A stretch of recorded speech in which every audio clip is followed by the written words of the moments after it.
All right, guys, we are live and we are recording the Run Lift Mom podcast. This is going to be episode 186. So in a couple of weeks, this will come out.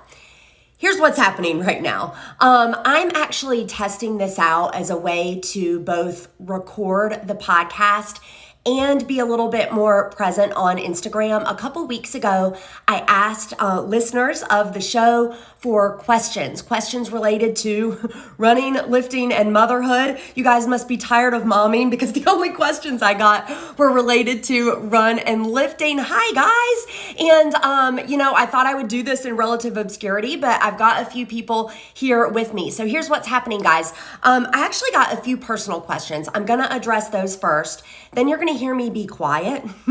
And then I'm going to go into the questions that I got from listeners. So thank you to the listeners that are participating. I have 5 here total. The questions from the listeners are about Peloton marathon training, fueling for an ultra marathon, strength training, pacing during a race, and then finally grit workouts in addition to like a Murph or a Goggins challenge. Apparently y'all aren't trying to run for 2 days straight. It's all good. Here are the personal questions though to begin with. This is not going to be part of the podcast episode that you will hear air. So when is my next race? You guys, I'm moving. And that was actually another question. Are you at the beach yet? We're moving next month. And so my race right now is keeping it together until we move. I do have a couple of half marathons scheduled. So if you're in North Carolina, I hope I see you at Holden Beach in Ocean Isle. I'm also doing the Richmond Marathon in November. Really looking forward to that. And I'm doing the Nutcracker 12-hour race in December. So I hope to see all of my local Fayetteville friends for that. So that's what I'm racing. I had another question about, are you going to stop doing the podcast now that you've gone back to work? Yes, I'm back to work full time, you guys. This is another story for another time, but it is an answer to prayer. It is an absolute blessing. I'm with the organization that I was with prior to leaving from the triplets. And so it was a job that if you followed me for any length of time, like I never wanted to leave. It's just, apparently you can't do all the things. You can't both work a full-time job and raise infants and do all the things full-time. You just can't. So the podcast is not going to go anywhere for the time being.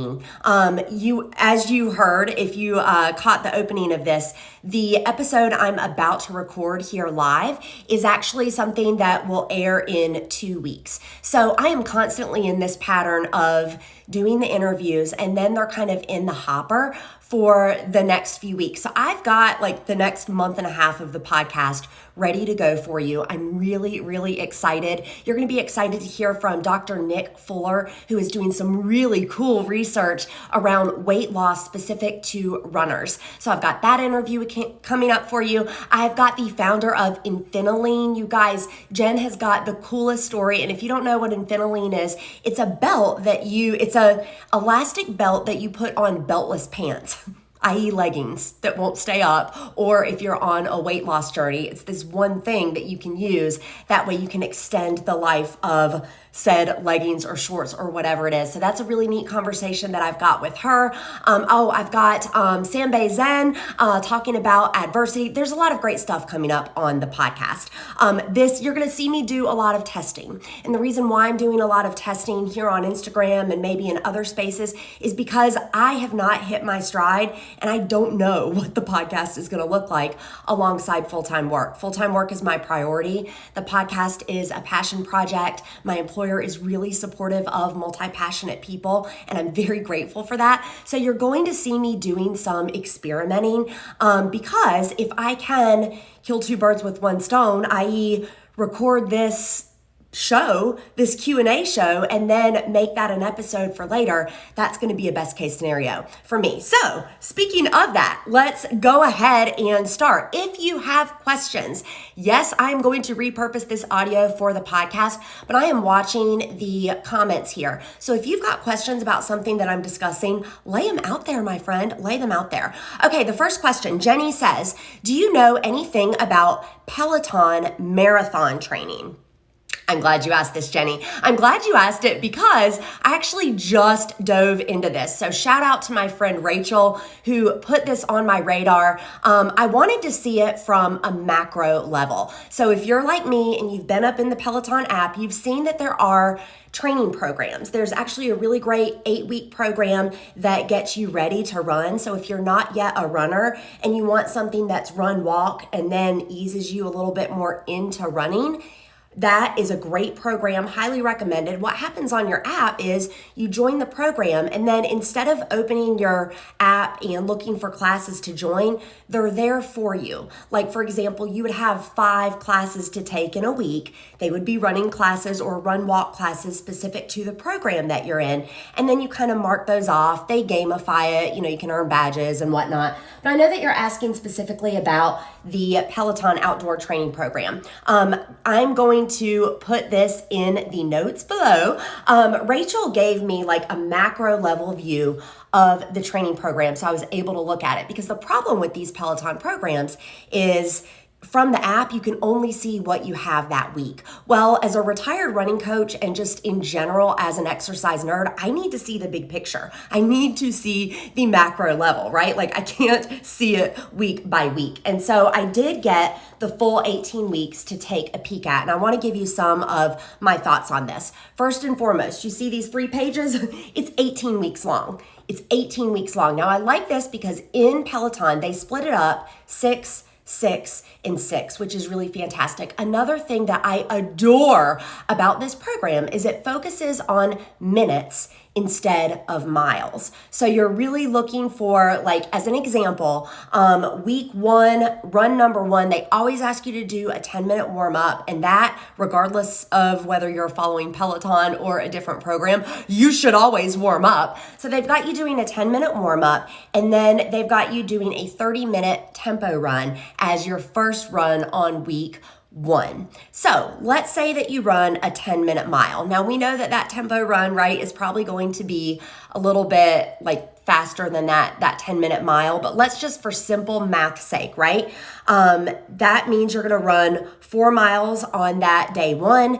You've got another 30-minute run plus that 10-minute warm up. Essentially, in this first week, you've got 25 miles. So if you are a regular runner and you just want to be in a formal training routine, that's great to jump in with 25 miles. I worry that it's 18 weeks long, and I worry that you're going to peak at week 14. And I think it's fantastic if you have a really great 18-mile long run here at week 14, but I don't want that to be your personal best. Let's not have a personal best on week 14, week 15, right? And so it scares me a little bit that it's 18 weeks long, but I do love they incorporate strength training, they incorporate recovery. I really love how this program also has you track your intention for the week, how you're feeling. They've got that data for you so you can see your fitness improving. So I think it's going to be really motivational for somebody who needs to see that tangible stuff. You can always pull back. You can always skip a run or pull back. If it's me, I would probably jump into this schedule. Again, being someone who pretty much races, year round, I think this is a really great schedule to either follow in the full 18 weeks if you have taken a break, like you did a race and then you just took a break. And actually, that's what I'm going to do for Richmond. I'm going to test this schedule out. I love the minutes versus miles thing. That means me, somebody who, as a training pace, right? Like my marathon running pace is about 8 minutes per mile. But because this is minutes, not miles, you and I, let's say that you run a 6.5-minute mile. We can now follow the same plan. You are a more talented runner than I am because you can run a 6.5-minute mile as your training pace. You're going to get more mileage than I am. I like how it's self-limiting in that way. Do you see what I mean? So if somebody runs a 12-minute mile, right, and they're going out for that 10-minute warm-up and then 30 minutes of running, their mileage is going to be different than me. And so I really like that. And in terms of one-size-fits-all approaches, I think this is pretty darn good, guys. I think it's really, really good. Now, you know that I've got my flexible training plans as well. And this one, the marathon, is actually free right now. It will be for another month. You'll just need to go to my website, runliftmompod.com. You'll go over to shop, then down to digital products, and you'll see that at the checkout, the marathon training program is at $0 right now. If you want to go ahead and get that, it's a 12-week training program. So this is for someone who is already conditioned. But if you want to go ahead and get that and then blend these two, do it, my friend, do it. The marathon police are not going to come and get you. I'm going to test this one out though, because I really love it. A lot of people that I know personally and that can encourage me on the Peloton app are using it. And so I say yes to the Peloton app. Or the Peloton marathon training schedule. I'm actually going to be getting this one 18-week schedule. Again, this is a long cycle. It does cycle up to 20 miles and in theory, about 45 to 55 miles per week. That's assuming you run anywhere from like an 8-minute mile to a 10-minute mile. So that's your highest volume. And I think as long as we're doing our strength training and our recovery and we're paying attention to our fuel and our sleep, I don't think that is too much, but we have to pay attention to our body. I have told a few of you, I got hurt over the weekend. You guys, I've been doing deadlifting. A certified USAW trainer, taught me in a CrossFit football gym. Okay, like we did a lot of deadlifting in that gym. I've been doing this for over a decade, and I got hurt on Sunday doing a deadlift. And the problem was I wasn't listening to my body. I was listening to my head. True story, Pavel Sasulini says, always treat a heavy barbell like it's light. And I was warming up. I had 165 on the bar. That was not my working weight. And when I pulled, I could feel it. Like I could feel, like this is too heavy for me. And do you know what happened? In my head, I was like, but this is only 165. And I completed the lift like an idiot. And that's going to put me back a little bit. Now I'm sharing this lifting story with you, my running friend, because if you are on this 18-week Peloton program and it says for you to do a 45-minute tempo run and your body is not feeling it, you need to skip that run. And I really love that the app gives you the ability to do that. Let's go to question number 2. So question number 2, Claire says, I am training for an ultra marathon. Yay, Claire. What about food? What about food? You guys, this is actually something that I can speak to with some expertise, right? They say if you can go to the middle of Times Square and you know more than most of the people there, you're an expert. I'm going to declare myself an expert here. Just kidding, but seriously. I have done a number of 50 milers, 50Ks, 100Ks, 100 miler, and then some other ultra type events. So relays, the Goggins Challenge. I will tell you first and foremost, test before the race. This is like running 101, test before the race. You want to also eat the normal foods that you would. Look, I know that the gels and the fizzy tablets and all this kind of stuff is super sexy, and the science behind it is good. Like, let's use science. I'm not one of these that says like everything needs to be a natural whole food, because you guys, some of the stuff that science has created for us is really, really fantastic, and it will give us a training edge, and you can either take that or not. The thing is, you want to test it during your dress rehearsals, and your dress rehearsals would be your long runs. And I'm using that language very specifically because I also want you to be wearing the clothes that you're going to wear. If you're going to have like a fuel pack or some sort of hydration, you need to take that out with you on your long effort.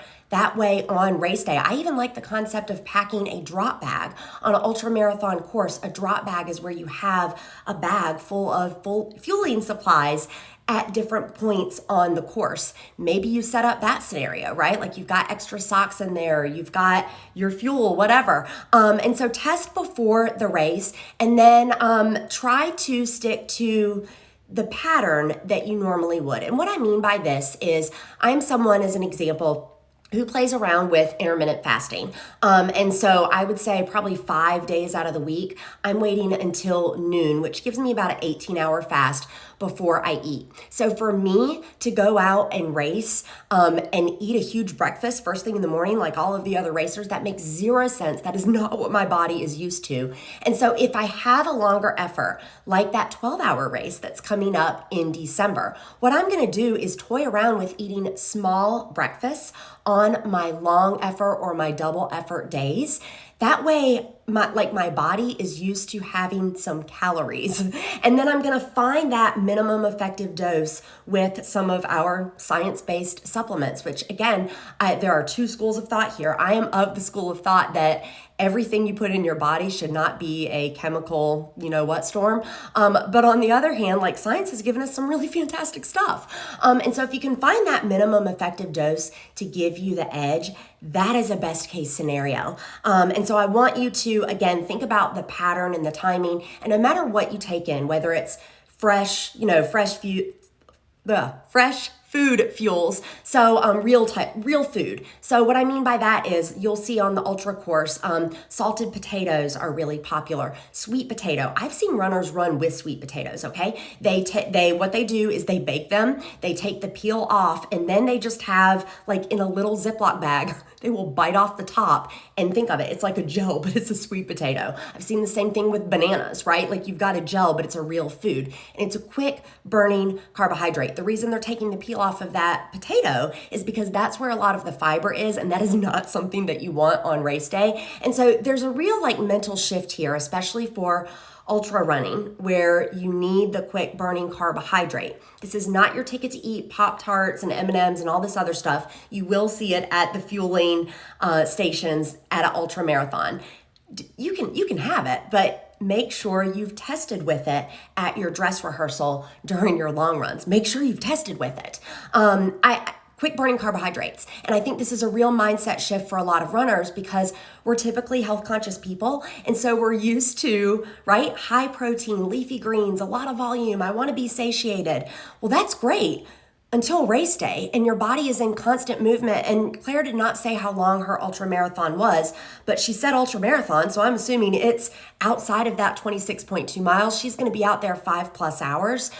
You need quick burning carbohydrates. You need quick burning carbohydrates that aren't going to take your body a lot of effort and pain to break down, right? So high protein, a lot of fiber, right? That's really good when we are trying to stay full, when we're trying to maybe restrict our calories or our eating or our portions. That's fantastic. When you're running though, and I'm using the word fuel, I'm using that language very specifically because that is just a totally different ballgame. So I'll ask you to shift your mindset on that. And then the other note that I made for you, Claire, is your digestion will go upside down at some point if you've got a longer race. You didn't say how long your race was, but if you think you're going to be in the 8+ hour category, if your race is that long, your digestion is going to go upside down. It will. So it is very, very important to take in, obviously, a lot of fluids, take in those calories early. Calories aren't like rollover minutes on a cell phone plan. You can't take in a huge breakfast and then expect that to work for you 8 hours later. It's not going to work like that. So make sure you're taking it early and often. If you are someone who fasts regularly, again, I recommend that you experiment with breakfast so your body is used to that and you can get those calories in at the beginning. Foods like watermelon are really great. If you start to feel your tummy going a little bit crazy, watermelon is really great because you're still getting that hydration in. It's also giving you something, solid to eat, but it's not going to be so, and quick burning carbohydrate is what we're looking for. Also, ginger is really helpful. So if it's cold during your ultra marathon, ginger tea can go a long way. If it's hot, you don't want ginger tea, but you could probably do a ginger chew is really fantastic. I get them on Amazon. Health food stores have them. They're just little chews that you can even have on your personal shelf somewhere. If you start to feel your tummy doing some crazy stuff, the ginger chew is great because, spoiler alert, it's candy, quick burning carbohydrate. It's going to give you some calories, some fuel to burn there, but then also it will help settle your stomach. Carbonation is also great to settle your stomach. And so if you're able, maybe packing a can of ginger ale in your drop bag for that ultra marathon, that's a fantastic idea. All right, number 3. This is 3 out of 5 questions. I'm so grateful for you guys for sending these in. Haley asked, I don't like strength training, but I know I need it as a runner. Where do I start? Haley, girl, I love you. I love you. Okay, so I just actually did a great episode about this. I'm going to link it below. It's season 3, episode 53, and it's with Brody Sharp of the Run Smarter podcast. He's got a whole program, Run Smarter Online. He is an Australian physio, so you're also going to love hearing his accent. But he talked about strength training for runners. The first part of the episode is probably not news to you because you said you know you need it, but he presents a really great research-based case for runners lifting heavy, as in we see better performance from endurance runners who lift heavy. So I know, runner, that you love doing your body weight exercises because you're probably lean, you're probably pretty good at those body weight exercises. You need to lift heavy. And so his recommendation for runners was actually somewhere in the 8 to 10 rep range. And he really emphasized proper technique there because you just heard about my deadlift story. Always treat a light bar like it's heavy. If your technique is off or you're fatigued, you will wreck yourself. I love this episode because it's very simple, tactical advice. He recommends the push, pull, and squat movements. In some schools of thought, they'll add the carry. If you go to the Dan John School of Strength, I'll actually link a couple of articles from him. He is a renowned strength training coach. And I think a lot of his advice is well received in the running world. So again, push, pull, and squat exercises. So what do I mean by push? I mean any kind of pressing exercise, shoulder, chest, whatever. Pulling exercise. Obviously pull-ups are great, rows are great. I love a good rope climb for a pulling exercise. Rock climbers, you're doing a lot of pulling. There are a lot of great ways to do that. And then squat. You guys know about squats, and they're really, really important. We consider this injury proofing. And so Haley said, I know I need it. You need it for injury proofing. If you want health and longevity in your running, you need it for injury proofing. My 40th birthday is next month. Yes, I'm going to be a master runner and I'm very excited about that. And I don't care if my last PR is behind me. I do not care. What I personally care about, and I think this will resonate with you, what I care about is being that 70 or 80-year-old, right? Stepping up to the finish line or to the starting line and then the finish line. I care about being someone who is in this sport for longevity, and just go to your next local 5K and look around and look at all of the older adults around you, and you will see there is longevity in this sport. But I think a really important part of that equation is that you're doing some regular strength training. And ladies, I want to speak especially to you right now. We need to worry about osteoporosis as we get older. And I don't care how much milk you drank from those great commercials in the 80s. There's not a lot you can do about it now, right? To fight against what naturally happens. Strength training. The research is there for strength training in building your bone strength. It's just so important. So even if you're not a runner and you just stumbled upon this, I really want to emphasize strength training. And then we've got, how do I pace myself in a race? This is for Laura. Let me read Laura's full question because this is awesome. Laura says, the wheels fall off for me in the second half of a race. How do I pace myself during a race? Laura, first and foremost, you might be going too fast. Girl, I've been there, okay? If the wheels just totally fall off for you in the second half, you might be going too fast and you might need to reframe what your race pace is, or that target pace that you're looking for. Now, running watches are very helpful for this, whether you have a Garmin or an Apple Watch. The running watches are really great because you can look down and you can see your pace. For some people, that is a little bit nerve-wracking. It turns an enjoyable experience, a race, into something that's like, oh man, now I'm like looking at my pace every second. And so if that's you, I recommend something like this. I got this from marathonguide.com. This is something else that I will link. They've got a really great calculator there, you guys. And what you do is you just type in the time that you want. So as an example, I want a 3:35 in a marathon. And so this breaks down very evenly. So this is going to be even, not a negative split. A negative split would be where you do the second half faster than the first half. So this is not for a negative split. This is just for an even race. Mile 1, 8:12, mile 2, 16:24, mile 3, 24:36, and so on. You can put any ending time into their calculator and it will spit you out a piece of paper that you can print out. And I have laminated mine when I wasn't a mom and didn't have a laminator on standby. I would just take clear packing tape and kind of make it waterproof myself. And then all you're doing is taking a safety pin and you're putting this around your arm for race day. That way you can look down and just see where you are. You can do those checkpoints instead of being attached to your watch the entire time. Another thing that I want to suggest for you for pacing is so again, we've got to, are you reaching too much? Are you going too fast? First, make sure you have the correct pace. A really great way to check on this would be to use the Macmillan running calculator. The Macmillan running calculator will allow you to input a race time that you have right now. So as an example, if you say, I know that I can run a 28-minute 5K, it will estimate your marathon pace, right? So, and you can even do like a backward check. If you're like, oh, I've never done a 5K, I'm gonna do some this summer. There are a lot of opportunities, things are opening up. I know that I run a 4.5-hour marathon. You can then get that recommended 5K pace. So you can do it backward as well. But if you go to that Macmillan running calculator and just do some checks to make sure that you have the right pace first and foremost. And then maybe you're using something like a pace band. If you do a larger race, oftentimes there will be pacers. They're employed by the race. They're usually provided by, sponsors. It's part of the race experience. And so that is a really fun and really cool thing. You get to run with a group. In a pace group, I'll let you know the culture of it is typically you'll meet up with that pacer at the expo or the morning of. They will be holding a sign in the air that says, for example, 4 hours or 3.5 hours or 4.5 hours or whatever it is.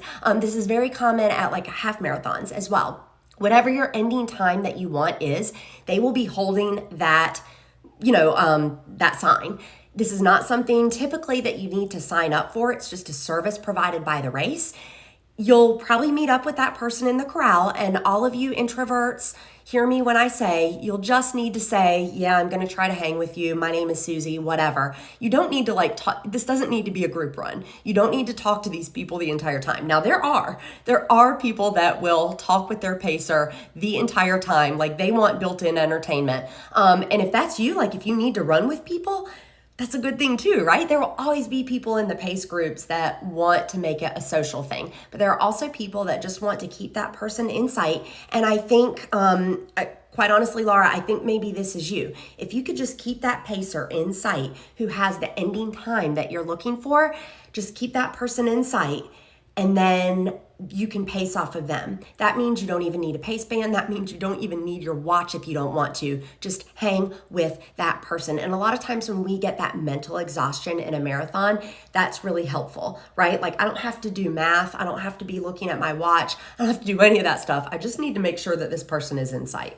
So that is my suggestion for you. One, do some backward calculating on the Macmillan calculator to make sure that you've got the right race pace, and then use a tool. Use a tool like a watch, like a pace band, like a pacer provided by the race. Here is the final question. This came in at the last minute. Chrissy asked, what grit building workout can I do besides Murph? I really appreciate this, Chrissy. And actually, when I asked for questions for this Q&A, it was right after I released an episode about doing Murph back in 2019 for 22 weeks in a row. So I did it from Memorial Day until Veterans Day. And I did it for just for the purpose of doing hard things, right? Like to build grit, which is what she's alluding to. And so I think the Goggins Challenge, and that is another recent podcast episode, the Goggins Challenge is a fantastic choice.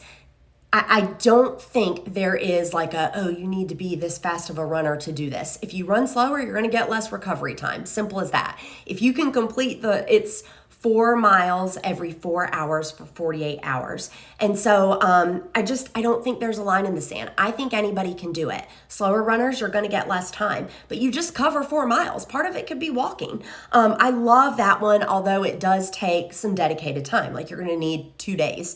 One that my husband and I recently did, and we're going to revisit because it was just this kind of grit building workout, was the Kettlebell Mile. And so I'm going to link to this as well. The Kettlebell Mile is something that someone who does a lot of self-experimenting in the Strong First community wrote about. And there are weight prescriptions. I weigh $120. I use 16 kilo, which is about 35 pounds. And you are basically doing a farmer's carry with that heavy kettlebell for a single mile. My husband carried more. We did it together. It was pretty tough. It was really, really tough. And I don't know that, it's definitely one that builds grit. When I think about it, I'm getting butterflies right now, even describing this workout. And so that lets me know this is a good grit building workout. If the workout gives you butterflies and you're a little bit afraid to do it, that is a good signal that it is a good grit building workout. So again, that is the Kettlebell Mile. Map out 1 mile. Maybe you do this on a track where you've got 400 meters. We did an out and back. So it was a half mile out, a half mile back. And you can change hands, right? So you could carry with your right hand and then switch it over to the left. You can stop and drop the bell. You can't travel. You can't gain any distance, obviously, when you stop and drop the bell. I would say we've only done it once. It took us about 18 minutes. If you attempt this, I would say drop earlier than you think you need to. We did probably the first 400 meters we transitioned hands, but we didn't drop the bell and give our grip a rest. And that was a mistake. It got really, really spicy. I want to say about 3/4 of a mile the way in. It was a really tough workout. It only took 18 minutes, but that is a good grit building workout. And then finally, the last one I want to present to you is a running streak. And this is something that everyone at any level can do. So a running streak is where you run 1 mile every day, rain or shine. So there's an entire club for this, right? There are Guinness World Records around this. One of my childhood friends, her father, Ed Dupree, was famous for this. There's a story about Ed Dupree that he didn't want to break his streak, and he worked at our local newspaper at the time. And so he mapped out, this is before the days of watches, this is straight up pedometer days. He mapped out a mile in his office at the Salisbury Post and would do his mile if he was working late. He would run his mile indoors if he was working late or the weather didn't allow for it. He was very serious about getting that mile in. I really love that because it's something that can be done while you do have training cycles, right? You're going to get that mile in anyway. But then when you're off of a training cycle, it allows you to still maintain that habit. And the reason I believe that it is a grit building exercise is because it is hard to be consistent with something. To be consistency, that is the secret weapon. That is the secret sauce. And it's hard. And it's why everybody can't do it. And so I like a running streak for a full year, 365 days. That's a grit building workout. I know it's not going to break you off at the time. It's not like the Kettlebell Mile where when you're done with it, you're laid out, sweat angel, that kind of thing. Running 1 mile every day is just as challenging, and for that reason will build grit. So that's it. Thank you so much, you guys, for giving me these questions. I had 5 different questions. I really appreciate it. I will do this again, probably in a month or 2. And again, I want to thank you for supporting the Run Lift Mom podcast. This is an episode that will end up going up in a couple of weeks. I'll cut out some parts and stick to those 5 questions. Let me know how you liked this format on Instagram Live. Otherwise, catch it on the podcast, and I will catch you later.